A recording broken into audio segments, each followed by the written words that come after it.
Hello, this is the intake process of one of my spas that I just got, and this particular one is called a D1, is the manufacturer, and it's called a Serena Bay, and it's their very high priced 5 to 6 man tub, 84 jets, 3 or 4 or 5 pumps actually. So what I'm doing right now is looking at all of the components to see the general wear and tear. I'm looking at the jets themselves to make sure they're not whited out too much, or that they actually still work, their action still works, they're on and off. You can tell it just needs a little bit of cleaning, but the valves turn very easily, they're not all grimed up. The top side control panel stickers are in good shape, and they're not too faded. The control panel probably needs a new overlay, but this is typical. I'm looking at the pillows of the spa to see if those are all worn out and stiff, which gives me an indication of what kind of chemicals they used, or if they use very many chemicals in the spa. The jets and the plastics are a telltale sign of the condition of the spa, or how it was maintained or not maintained. So taking a look at everything, and then I go outside to the cabinet, see structurally if the frame is intact and in solid condition. A lot of calcium deposits or missing paint on the bottom would indicate to me that the spa either had a lot of moisture introduced to it at one time, or it was leaking. And this one doesn't show any signs of that. All of the cabinetry is straight, or in this spot it's a little curved because of its shape, but the cabinet is intact and structurally very, very sound, which indicates to me that it hasn't been leaking, and it was put on the proper surface when it was installed. This is a special feature of the D1. These are essentially like sprinkler heads, and there's a control box up there that controls the on and off of these valves, which creates a pulsing sensation in the jets behind or in front of it. Pretty cool, but these things sometimes had a tendency to be high maintenance. So what I'm looking at now is seeing if the valves themselves have been leaking. You know, again, a telltale sign is white calcium deposits around the seals where they're sealed up, or at the unions.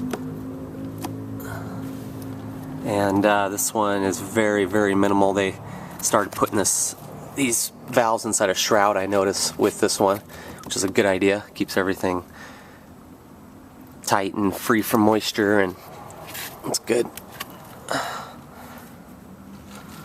And then coming here to look at the pack, and you can see there's a lot of wires in here, it's because it's got a lot of stuff, but this is the heater core here, and I'm looking down and seeing if there's any kind of white calcium deposits coming out of any of the fittings off the pump in the pump head. That would indicate a leaking pump.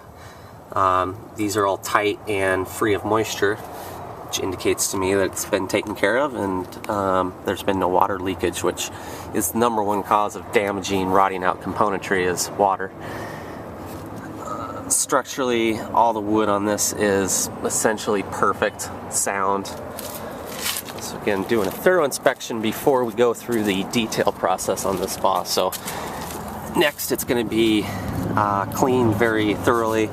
So again, I can see if there's any more things that I need to address. One issue right here is these bleeder valves leak, and you can see it by the white calcium around here, which is normal. So what we have to do is clean this off, get all this off, and then put a new O-ring in here and silicone, and that'll fix it like new. Same thing with this lower one here. But the pump seal, which is directly back behind my finger, see if you can see that. Maybe not. There's a seal in between here and the motor, and this basically tells an indication of, again, the chemical abuse of the spa. You can tell by the seal leaking, the exact same white calcium deposit. You can see if the shaft of the motor itself is rusted, And those are things that we look at when assessing the condition of one of the main pumps. And this spa has, I believe, 3 of them. So each one's going to be in a separate panel. So I've got to take off all the panel. Actually, there's the other one right there. So again, this is the process that the spa goes through to assess anything before we clean it. And then after it gets cleaned, it's going to get things like new pillows and a new cover. Some of the jets may need to be replaced because they're not spinning or doing what they should, so those would be assessed. But very beautiful spa in very good condition. I'm excited when somebody sees this one.